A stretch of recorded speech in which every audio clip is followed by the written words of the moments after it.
In fairness, sa fridge namin ngayon, halos wala na talaga siyang laman. Entitled or parang napaka-privilege masyado nung kasiyahan ko na yun. Kasi diba,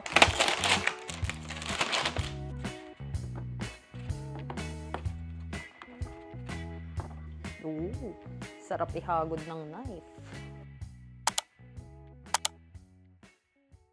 So I just finished filming a video, yung haul ng lahat ng to, and now I need to organize them. Kailangan ko na, dito yung anak ko, sana hindi niya tumbay yung camera ko. Kailangan ko na silang ilagay sa pantry, etong karne na to, kailangan ko na tong slice guys, para hindi ko ito ng ganyan kalaki, tapos ibabalik ko na naman sa freezer, you know what I mean? Kailangan maano na siya, mas-slice na siya ng per serving namin, kami ni Mang. Yeah, and then for this strawberry, kailangan hugasan na to. Dami ko pang gagawin. Gusto ko sana matulog, pero nanay pala ako. Okay, so ayusin ko muna yung mga gulay. Itong sitaw, hindi ko alam kung paano ko siya i-store eh. Let me know guys kung meron ba kayong sikreto sa sitaw. Pero siguro lutuin ko na lang to bukas. Masisira yung meal plan ko, but it's okay. Kasi kailangan kong unahin yung mga... Wala kasi to sa meal plan ko talaga tong sitaw na to. Nakita ko lang. Tapos... si daddy, gusto nga kasi niya. Yan. Ilagay ko na lang siya sa ganito. Ay, ano ba yan? Para malagay ko siya sa ref. Nang mas maayos. But the sayote, I'm not gonna put in the fridge anymore para tingnan natin kung nalagay ba siya sa fridge or hindi. Kung mangingitim ba siya or what. This one, upo. The cabbage. Tong liver ay dalawa lang yung ano ko. Ano ko siya. Hatiin ko. Carrots. Di naman kami nasisiraan ng carrots. Actually, matagal siyang masira. Pero, ang okra ang isa sa mabilis masira. So, papabreakfastin ko si daddy ng okra. In fairness, sa fridge namin ngayon, halos wala na talaga siyang laman. Dito madami lang kayo nakikitang laman, pero as in, dito sa main niya ay may ilan lang kaming leftover. Sobrang kukunti na mga leftover. Mga ganito lang. So, yan. Wala, as in, guys, walang laman. So, kailangan talaga na mag-grocery. As in, inano ko talaga si Mac na huwag kang mag-inarte sa pagkain ngayon. Kung gusto mong maubos yung mga nasa fridge, tsaka yung mga, sabi ko, nasa pantry. Uy, wow. Parang sakto naman niya. Yan, parang napakasakto naman. Okra, ganyan. Yan. Ito naman, mga sili. So, ang gagawin ko ngayon ay ilalabas ko tong mga leftover namin na repolyo. Tapos, itong natitira na kamatis namin para dito sila sa labas. Para sila yung unahin kong lulutuin. Para makita ko, hindi siya ma-mix sa mga bago. So, magkakasama ang repolyo, talong, bell pepper, at iba pang peppers. So, let me know guys kung pinagmimix ko ba yung mga hindi dapat magka-mix. Kasi alam ko talaga may mga food na hindi dapat magkasama eh. Sinasisirang sila like the onion and the patatas, ganun. So, ito yung sinasabi ko guys na wala nang laman yung ref namin. O diba? Kahit yung itlog namin, 3 na yung natira. Diyan, gochujang na lang tsaka miso. Ito yung atsara namin na galing Pilipinas. Tapos ito yung mozzarella cheese. Andito yung mga leftover namin. Yan lang yung leftover namin guys. Konti ngayon. Tapos, yung repolyo tsaka kamatis, yan na lang ang natirang gulay namin. Kasi itong mga to, yung mga kakalagay ko lang naman. Ayan. Yan. Minsan, ang saya ko na nauubos na yung laman ng ref namin tsaka pantry namin. Kasi parang feeling ko I'm doing a great job na na-empty ko siya before pa kami bumili ng mga bagong pagkain. But you know what? At the back of my mind, sabi ko, alam mo, napaka-entitled or parang napaka-privilege masyado nung kasiyahan ko na yun. Kasi diba, yung ibang tao, they are very happy kapag napupuno yung ref nila. Pero kami parang nasisiyahan kami na, yes, paubos na siya, makakabili na ulit tayo. So, hindi ko lang alam. I have that conflicting feelings. Hindi po ito super organized, ha? Ayan. So, dito kasi, hindi to organized, sabi ko sa inyo eh. Ito yung mga fishball, kikya, mga ganyan. Di ba may frozen pa akong kanin dito. Walang nasasayang sa bahay na to, guys. Yan, bawang, o pati kamatis na leftover. Ayan. Pangsigang, pangginisa, naka-freeze lahat yan. Ito yung mga galing pang Pilipinas na mga pagkain namin. Yung mga pritong bangus, pritong malaga. So, ilagay na natin itong mga hindi naman kailangan hati-hatiin. Ay, paano kaya ito? Ang dami ko man din ng manok. Steak.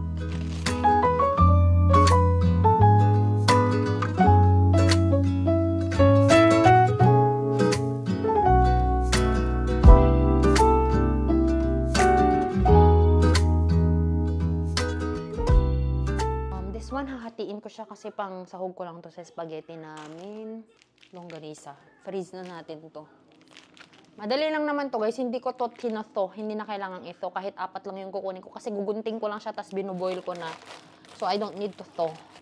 Dito ko lang siya nilalagay kasi dito yung mga breakfast. Ito, chicken. Ay, turkey bacon. Ito, hindi ko pa to. Ililinisan ko pa tong gizzard before I put in the freezer. And then, lalagay ko din siya sa ziplock. Alam nyo guys, na ano na ako sa waste namin ng ziplock. Pero yun kasi yung best way.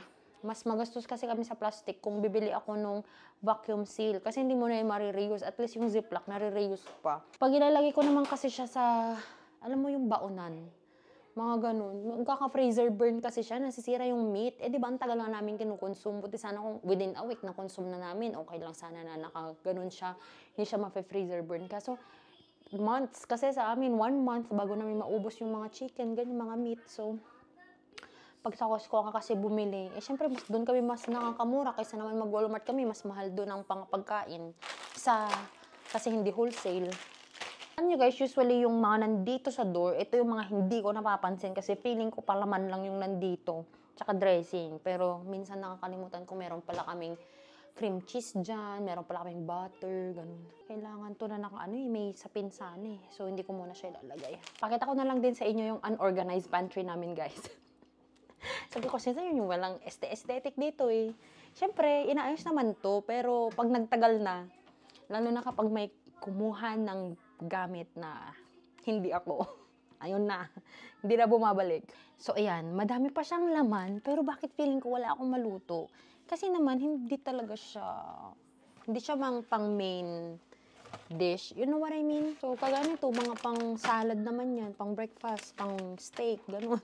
Mga yan. Isa na lang yung corned beef namin. So, bumili ako ng isang corned beef lang din na malaki. And then, yung mga noodles namin dito, ay medyo paubos na po yung pancit canton namin. 2, 3 na lang pala yung natira. Ito yung bumili pa kami ng ganito sa Pilipinas. So ayan, walang aesthetic po dito. Ito yung sinasabi ko guys kung bakit kailangan mag-inventory before we go to the grocery store. Kasi tingnan nyo naman, 2 tong thyme namin. This has been here long time ago. Kaya hindi na ako bumibili ng thyme namin. And wala naman akong pinaglulutuan ng thyme. So ngayon, kailangan kong isipin yung mga may thyme na pagkain. So, may 2 na kami extra. Meron pa kaming isa doon sa labas na nakalagay doon sa lagayan ko. So, this is a waste of money. Buti na lang hindi to nasisira. Kahit sinasabi na expired na siya or hindi pa naman expired naman to 2026 pa. Pero yung mga dried kasi, hindi siya nasisira. So, okay lang naman siya na i-store. Kailangan kasi yung mga food ay laging visible para maski ako ay nakikita ko kung ano pa yung available namin. Hindi ako kukut-kut-kut pa ganun.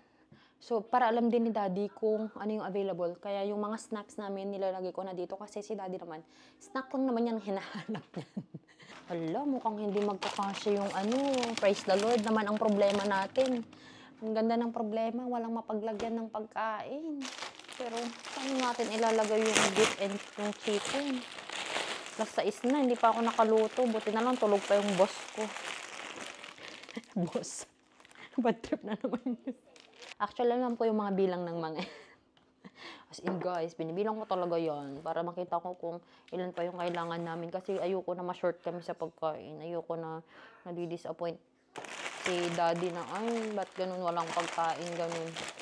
Siyempre, working siya. So, dapat laging may pagkain. Hindi man laging pinakamasarap. Pero at least man lang, diba? Mga yung pagkain namin, maayos. Yan, so medyo kasya naman siya. Medyo ipaslant ko lang yan. Diyan na siya, para yung iba pang noodles na natira ay dito na lang kasi kasya naman sila. For the Mang Tomas and itong Jofran, nalagay ko na siya dito sa lagayan namin dito. Kasi wala nang laman to, so bakit pa bumalik ito? Yan na siya. Ito yung mga namin kapag, yung mga sawsawan ba, ganun. Yan. May pa dito, wasabi. Okay. Tapon natin. So, nakapag-organize na tayo, nakapaglinis pa po tayo. Oh my gosh, Mishi. No, please, anak ko. No. I wake up from the sunshine on my face. So dehydrated, don't know what to say.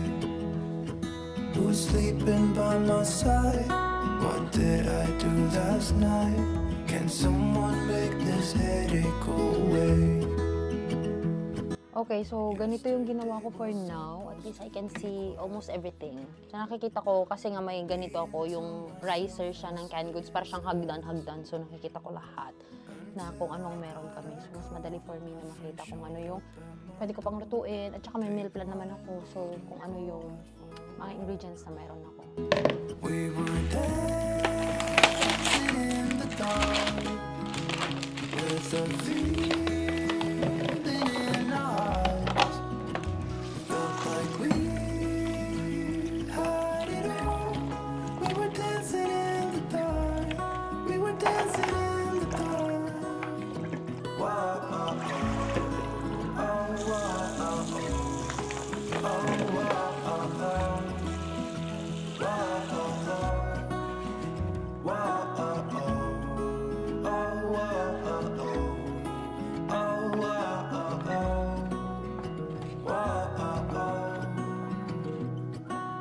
Every morning after feels the same.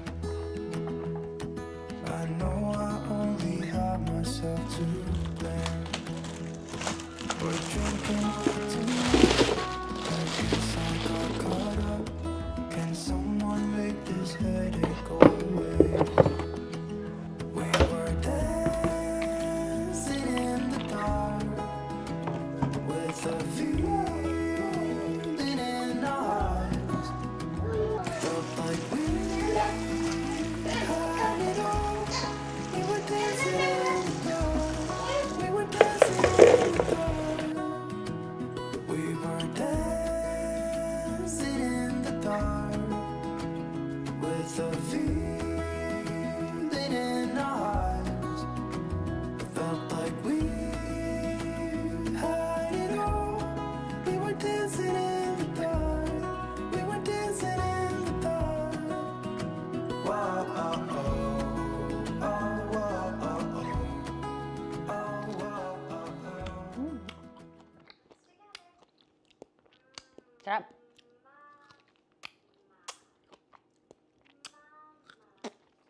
I'm eating strawberry mishe. So good. You wanna eat some? Mag-slice si mami, anak. Hindi mo pa nga nauubos yung kinakain mo. Dala-dalawa pa ang hawak mo. Kumakain siya ng Rice Krispies ba tawag dun? Basta yung nabibili yun sa Asian store. Binigay yun ni grandma ko nung Pasko. Yung mga bilog-bilog na ganyan. So, medyo masarap naman siya. Ayoko kasi yung ganun. Parang feeling ko hindi siya. Parang lasang betchin. Sabi ko nga kay Mac. Pero gustong-gusto ni Mac. Parang toasted kasi siya. Yun yung niya. Tapos dala-dalawa pa talaga. Basta nagme-merienda yan ng crackers, ng wafer, anything na nahahawakan niya. Kailangan talaga dala-dalawa. Ito na muna siya para maganda ang airflow. Tsaka may drainage siya. So, mag-slice na tayo ng ating beef. Pero before that, saan na yung aking knife? Kailangan ma-sharpen natin to para masayang mag-slice, diba? Yeah. Actually, bibili pa sana ako ng ganito sa, parang ang mura pa nun. Parang $4 lang ata, ay $9 lang ata yung ganito dun sa Sam's Club nung last. Ay! See? Talsik talaga siya. Uy, parang maganda naman siya. Ay, nako, gusto to ni Daddy. Ang daming fat. Pangtapa. Oh my God. Ang laki niya, sis. Sige, nalagyan na talaga ng dugo yung aking Hatiin ko muna sa gitna. Para na akong butcher sa palengke. Grabe, ang laki. See, I told you. Kaya very important is sharp ang knife. Ito yung ito yung masarap na pangtapa. Oh. Ito yung less na lang yung fat. Eh, grabe yung fat. Ako nang ilalagay namin sa papaitan. Kasi masarap to na may Yan. Tapos yung pang bistek namin. Sus, Mac Nichols, good luck. Good luck sa ating cholesterol levels. Let me know down below, guys. Father, saan po ba niluluto ang brisket? Anong menu ba dapat to? 1, 2, 3, 4. Ito, masyadong malaki to. 5, 6. Medyo i-freeze ko muna to para mas madaling i-slice kapag gagawin ko na siya na pang bistek tsaka pang tapa. Uy. Grabe. Ang kapal. Ooh. Sarap ihagod ng knife. Para akong nagbebenta ng karne sa palengke. Actually guys, madami to. Kasi hindi naman kami yung...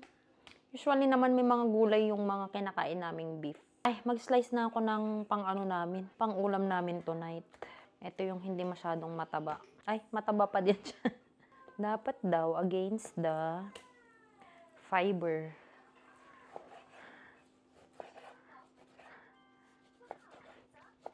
Nagluluto ako ng beef with broccoli ngayon. Actually, alas 7 na, pero tulog pa naman kasi si Mac. Pero gusto ko sana maaga kaming kumain kasi nung oras na medyo gutom na rin ako kaya kumain na ako ng strawberry kanina.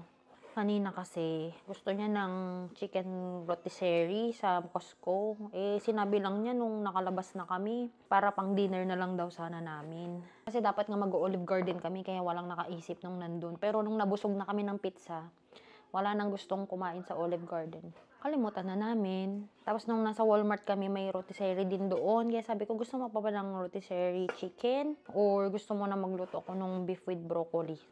Yung beef with broccoli na lang daw. Kasi kung gusto talaga sana niya yung rotisserie chicken, hindi na ako bibili ng broccoli. Kasi yung broccoli is just for tonight. Kaya nga ang liit ng broccoli na binili ko. Para hindi nasasayang yung excess ba.